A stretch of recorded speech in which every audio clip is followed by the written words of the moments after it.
Doctor Akhilesh गंदे गंदे इशारे कर रहा था मुझे सर। चलता था ना तो मुझसे सट के क्रॉस करता था सर। मैं इग्नोर कर देती थी कि मेरा हस्बैंड है यहाँ पे, वरना अगर बाहर होता चप्पल खोल के मैं मारती सर ऐसे इंसान को। ज्योति कुमार कंपाउंडर है वहाँ का, उसको मैंने रिक्वेस्ट किया कि भैया प्लीज़ आप मेरे हस्बैंड की मदद कर दीजिए, रात में ये लोग रुकने नहीं दे रहे हैं मुझे अपने पास, इनके पास। उसने बोला ठीक है ज़रूर मदद करूँगा, ये कह के, और मैं अपने हस्बैंड से बात करने लगी, इशारे से ही वो बात कर रहे थे, मैं बोल रही थी। अचानक से मेरा दुपट्टा खिंचाया बहुत ज़ोर से। मैंने सोचा क्या हो रहा है, जब मैंने पीछे मुड़ी तो मेरे कमर पे उस आदमी का हाथ था और मेरा दुपट्टा वो ज्योति कुमार खींच रहा था।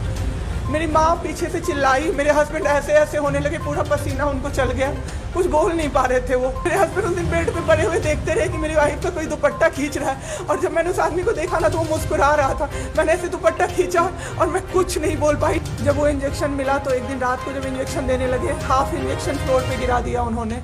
हमने कहा कि इतना महंगा इंजेक्शन है, इसी का असर होकर ठीक होते ये आपने कैसे गिरा दिया। उन्होंने कहा कि 50,000 का भी गिरा देता ना तो तुम कुछ नहीं कर पाती अभी। हम लोग चुपचाप वहाँ से सर हट गए। सर हम लोग नोएडा में रहते हैं, मैं और मेरे हस्बैंड। अभी होली में हम लोग बिहार आए हुए थे सर, होली मनाने के लिए, पूरी फैमिली का गेट टुगेदर था। 9 अप्रैल को मेरे हस्बैंड की तबीयत ख़राब हुई, फीवर हुआ उनको काफ़ी तेज। हमने कोरोना का 2-2, 3-3 बार टेस्ट करवाया, नेगेटिव आया।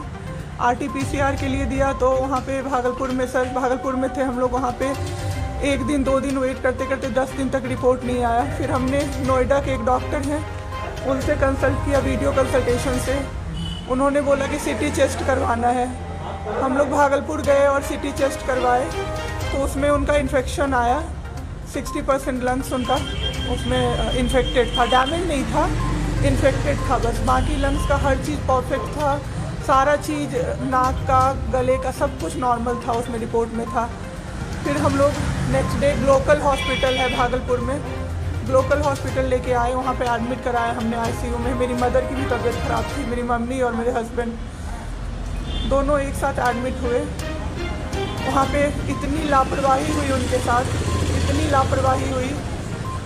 डॉक्टर्स आते थे बस विजिट के लिए, 10 मिनट देख के गए, उसके अलावा जितने भी वहाँ पे नर्स थे, कंपाउंडर्स थे, सारे के सारे जल्लाद थे सर।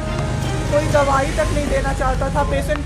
मेरी मदर टचवुड बेटर कंडीशन में थी थोड़ी, मेरे हस्बैंड बोल भी नहीं पा रहे थे उस समय तक, इशारे से पानी का ऐसे ऐसे बताते थे, लेकिन कोई उनको पानी नहीं पिलाता था सर।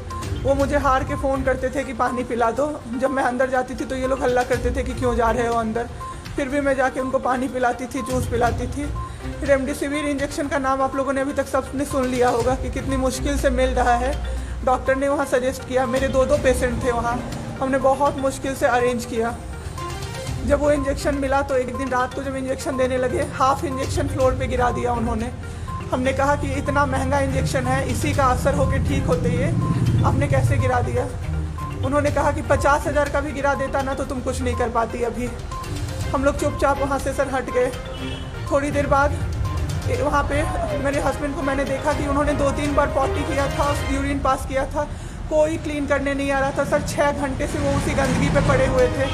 उन्होंने मुझे फिर फ़ोन किया, बस फ़ोन कर पाते थे सर, बोल भी नहीं, बस मिस्ड कॉल आती थी, मैं समझ जाती थी कि कुछ परेशानी है उनको। जब मैं गई तो मैंने देखा पूरे गंदे बेड पे मेरे हस्बैंड 6 फीट 2 इंच के सर, पूरे गंदे पे वो सोए हुए थे सर। मैंने ज़बरदस्ती सबको बुलाया, एक आदमी था ज्योति कुमार करके, ज्योति कुमार, सब लोग ध्यान से इसको कवर कीजिए। ज्योति कुमार एक कंपाउंडर था वहाँ पे, Glocal hospital Bhagalpur. Jyoti Kumar compounder है वहाँ का, मतलब जो अटेंडेंट सब होते हैं ना वो है, लड़की नहीं है लड़का है ज्योति कुमार। उसको मैंने रिक्वेस्ट किया कि भैया प्लीज़ आप मेरे हस्बैंड की मदद कर दीजिए, रात में ये लोग रुकने नहीं दे रहे हैं मुझे अपने पास, इनके पास। उसने बोला ठीक है ज़रूर मदद करूँगा, ये कह के, और मैं अपने हस्बैंड से बात करने लगी, इशारे से ही वो बात कर रहे थे, मैं बोल रही थी। अचानक से मेरा दुपट्टा खिंचाया बहुत ज़ोर से। मैंने सोचा क्या हो रहा है, जब मैंने पीछे मुड़ी तो मेरे कमर पे उस आदमी का हाथ था और मेरा दुपट्टा वो ज्योति कुमार खींच रहा था। मेरी माँ पीछे से चिल्लाई, मेरे हस्बैंड ऐसे ऐसे होने लगे, पूरा पसीना उनको चल गया, कुछ बोल नहीं पा रहे थे वो। जब हम लोग ठीक थे ना, मैं बाहर निकलती थी ना, कोई मुझे ऐसे देखता था ना नॉर्मली ही, तो कहते थे आंख निकाल लूंगा, क्या सोच के इसको देख रहे हो। और मेरे हस्बैंड उस दिन बेड पे पड़े हुए देखते रहे कि मेरी वाइफ का कोई दुपट्टा खींच रहा है। और जब मैंने उस आदमी को देखा ना तो वो मुस्कुरा रहा था। मैंने ऐसे दुपट्टा खींचा और मैं कुछ नहीं बोल पाई डर से कि मेरे हस्बैंड यहाँ पे है, मेरी माँ यहाँ पे है, ये लोग कुछ कर देगा। इस डर से मैं कुछ नहीं बाहर निकली। मैं बाहर निकल के मैं दम से बैठ गई। वो आदमी मेरे पास फिर आया, मुस्कुरा के बोला मैं ध्यान रखूंगा। मैंने बोला ठीक है भैया आप ध्यान रखना। मैंने कुछ नहीं बोला उसको, कुछ भी नहीं। 2-3 दिन बाद ऐसे ही कोई सुविधा नहीं, कुछ नहीं। मेरे हस्बैंड की तबीयत उस दिन से बिगड़ी जब रात के 2 बजे में मेरी मदर के बगल वाले बेड पे एक अंकल मास्क उनका हट गया था और वो अंकल चिल्ला के नर्स को बुला रहे थे और मेरी मम्मी चिल्ला रही थी जल्दी आइए ये मर जाएंगे, जल्दी आइए ये मर जाएंगे। कोई नहीं आया और अंकल ने दम तोड़ दिया। ऐसे 3-4 लोग उस 2-3 दिन के अंदर दम तोड़े हैं बिना केयर के, बिना नर्स के। आए सारी नर्स टेबल कुर्सी लगा के सो जाती थी, कहती थी पागल हो गए हैं हम ही, अब मर जाएंगे इस कोरोना के चक्कर में, अब तो क्यों जॉब कर रहे हो, छोड़ दो, आपकी जगह कोई और आ जाएगा। उसके बाद वहाँ से बाई पैप वहाँ उस हॉस्पिटल में नहीं अवेलेबल था। मेरे हस्बैंड की तबीयत एक दिन बहुत ख़राब हो गई, उन्होंने मायागंज रेफ़र कर दिया, भागलपुर मायागंज हॉस्पिटल। हम लोग जब भी मायागंज आए, मायागंज की